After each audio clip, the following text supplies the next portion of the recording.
നമസ്കാരം. ഇന്ന് ഞാൻ പറയാൻ പോകുന്നത് കൊത്തമല്ലിയെ കുറിച്ചാണ്. കൊത്തമല്ലിക്ക് സംസ്കൃതത്തിൽ ധാന്യകം എന്നാണ് പേരുള്ളത്. ആയുർവേദത്തില് കൊത്തമല്ലിയെ കുറിച്ച് എന്തൊക്കെയാ പറയുന്നത് നോക്കാം. കൊത്തമല്ലിയുടെ വിത്ത്, അതായത് സീഡ്സും അതുപോലെ തന്നെ മുഴുവൻ ചെടിയും ആയുർവേദത്തിൽ മരുന്നായിട്ട് ഉപയോഗിക്കുന്നുണ്ട്. മുഴുവൻ ചെടിയിൽ തന്നെ അതിൻ്റെ ഇലകളാണ് കൂടുതലായിട്ടും മരുന്നിൽ ഉപയോഗിക്കുന്നത്. സാധാരണയായിട്ട് നമ്മളെല്ലാവരുടെയും അടുക്കളയിൽ ഉണ്ടാകുന്ന ഒരു സ്ഥിരം സാധനമാണ് മല്ലി. ഒരുപാട് കറികളിലും പൊടിക്കൈയൊക്കെ ആയിട്ട് നമ്മൾ യൂസ് ചെയ്യുന്ന ഒരു സാധനം തന്നെയാണ് കൊത്തമല്ലി. ആയുർവേദ പ്രകാരം കൊത്തമല്ലി ചൂടാണ് എന്നാണ് പറയുന്നത്. പക്ഷെ അത് ശരീരത്തിൽ ഉണ്ടാക്കുന്ന പ്രഭാവം ചൂടല്ല. ആയുർവേദ പ്രകാരം മല്ലിയുടെ ഗുണങ്ങൾ എന്തൊക്കെയാന്ന് നോക്കാം. 3 ദോഷങ്ങളെയും കുറക്കുന്നതാണ് പറയുന്നത്. അപ്പം 3 ദോഷങ്ങളും കൂടിയ അവസ്ഥയിൽ കൊടുത്തു കഴിഞ്ഞാൽ അതെല്ലാം ശമിപ്പിക്കും. ദഹനശേഷി വർദ്ധിപ്പിക്കുകയും അതുപോലെ തന്നെ വിശപ്പ് കൂട്ടുകയും ചെയ്യുന്ന സ്വഭാവമാണ് മല്ലിക്കുള്ളത്.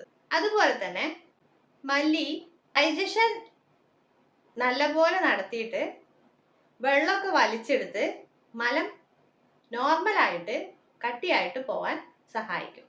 സാധാരണയായിട്ട് ആയുർവേദത്തിൽ ഒരുപാട് പ്രിപ്പറേഷൻസിലൊക്കെ മല്ലി ഉപയോഗിക്കുന്നുണ്ട്. മല്ലി തലേ ദിവസം ഇട്ട് വെച്ച വെള്ളം പിറ്റേ ദിവസം കുടിക്കുക. ഇതൊക്കെ ഡൈജഷൻ കൂട്ടാന് അതുപോലെ കണ്ണ് കഴുകാനൊക്കെ ഉപയോഗിക്കാറുണ്ട്. കണ്ണ് കഴുകാൻ ഉപയോഗിക്കുക എന്ന് പറഞ്ഞാൽ കൺജക്റ്റിവൈറ്റിസ് പോലെയുള്ള കണ്ടീഷനിലൊക്കെ, കണ്ണ് ചുവന്ന് വരുന്ന കണ്ടീഷന്, അങ്ങനത്തെ കണ്ടീഷൻസിലൊക്കെ, ചൊറിച്ചിലൊക്കെ ഉള്ള കണ്ടീഷൻസിലൊക്കെ ഇതുപോലെ തലേ ദിവസം വെള്ളത്തിലിട്ട് വെച്ചിട്ട് പിറ്റേ ദിവസം കഴുകുന്ന ഒരു പ്രൊസീജിയറൊക്കെ ഉണ്ട്. ആയുർവേദ പ്രകാരം മല്ലി ഏതൊക്കെ അസുഖങ്ങളിൽ ഉപയോഗിക്കാൻ നോക്കാം. പനിയുള്ള കണ്ടീഷനിൽ മല്ലി ഉപയോഗിക്കാന്ന് പറയുന്നുണ്ട്. ചുട്ടുപുകച്ചിലുള്ള കണ്ടീഷനിൽ, കാലിന്റെ പാദത്തിലുള്ള ചുട്ടുപുകച്ചില്, അതുപോലെ തന്നെ ശരീരത്തിൽ മൊത്തത്തിലുള്ള ഒരു ബേണിംഗ് സെൻസേഷൻ ഒക്കെ ഉള്ള കണ്ടീഷൻസിലൊക്കെ മല്ലി ഉപയോഗിക്കാന്ന് പറയുന്നുണ്ട്. ഭയങ്കര ദാഹത്തില്, അതായത് വെള്ളം കുടിച്ചിട്ട് ഒന്നും മാറാത്ത ഭയങ്കര ദാഹമുള്ള കണ്ടീഷൻസിൽ മല്ലി ഉപയോഗിക്കാന്ന് പറയുന്നുണ്ട്. ഛർദിയുള്ള കണ്ടീഷനിൽ മല്ലി ഉപയോഗിക്കാന്ന് പറയുന്നുണ്ട്.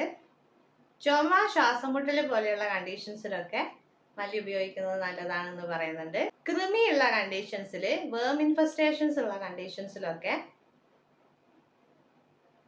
മല്ലി ഉപയോഗിക്കാമെന്ന് പറയുന്നുണ്ട്. അതുപോലെ തന്നെ അർഷസ്, പൈൽസ് ഉള്ള കണ്ടീഷനിലും മല്ലി ഉപയോഗിക്കാമെന്ന് ആയുർവേദ പ്രകാരം പറയുന്നുണ്ട്. ആമവാദത്തിൽ മല്ലി ഉപയോഗിക്കാമെന്ന് പറയുന്നുണ്ട്. കാരണം ആമവാദമുള്ള ആളുകൾക്ക് സന്ധികളിലൊക്കെ ഭയങ്കര ചൂട്, അതുപോലെ തന്നെ ഒരു പുകച്ചിലുള്ള വേദനയൊക്കെ ആയിരിക്കും. അപ്പൊ അങ്ങനത്തെ കണ്ടീഷൻസിലൊക്കെ മല്ലി ഉപയോഗിച്ച് കഴിഞ്ഞാൽ, മല്ലി എന്ന് മാത്രമല്ല മല്ലി അടങ്ങിയിട്ടുള്ള മരുന്നുകൾ ഉപയോഗിച്ച് കഴിഞ്ഞാൽ അത് ഈ ബേണിംഗ് സെൻസേഷനും അതുപോലെ സ്വെല്ലിങ്ങും ഈ പുകച്ചിലും അതുപോലെ തന്നെ വേദനയും കാര്യങ്ങളും ഒക്കെ മാറാനും വേണ്ടിയിട്ട് അമ്മവാദത്തിൽ സഹായിക്കും. അപ്പം ആയുർവേദത്തിൽ മല്ലി ഇന്ന കണ്ടീഷൻസിൽ ഉപയോഗിക്കാമെന്ന് ഞാൻ പറയുന്നുണ്ടെങ്കിലും, ഓരോ അസുഖങ്ങൾ പറയുന്നുണ്ടെങ്കിലും, അതിന് പല മരുന്നുകളായിട്ടോ അല്ലെങ്കിൽ ഈ പറഞ്ഞ പോലെ ഇൻഫ്യൂഷൻ തലേ ദിവസം വെച്ചിട്ട് പിറ്റേ ദിവസം കുടിക്കുന്ന വെള്ളം പോലെ ആയിട്ട്, അങ്ങനെ പല പ്രിപ്പറേഷൻസ് ആയിട്ടാണ് നമ്മൾ മരുന്ന് കൊടുക്കുക.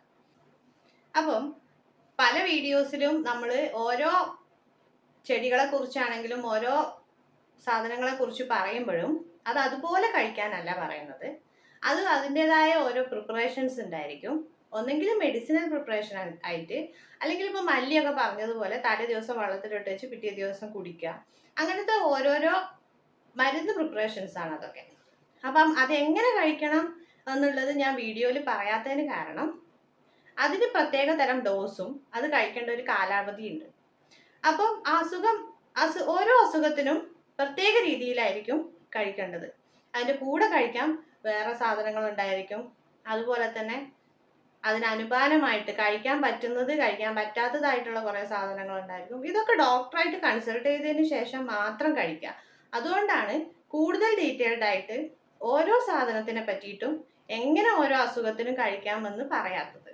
അപ്പം ഇന്നേ അസുഖത്തിന് പറ്റുമെന്ന് പറയുമ്പോൾ അത് നിങ്ങളെ ഡോക്ടറായിട്ട് നിങ്ങൾ സംസാരിക്കുക, അതിനെ പറ്റിയിട്ട് കൂടുതൽ ഡീറ്റെയിൽസ് ചോദിക്കുക. ഈ അസുഖം കൊണ്ട് ഇത് മാറുമെങ്കിൽ എങ്ങനെ ഞാൻ കഴിക്കണമെന്ന് അവരായിട്ട് കൺസൾട്ട് ചെയ്തതിന് ശേഷം നിങ്ങൾ കഴിക്കാം.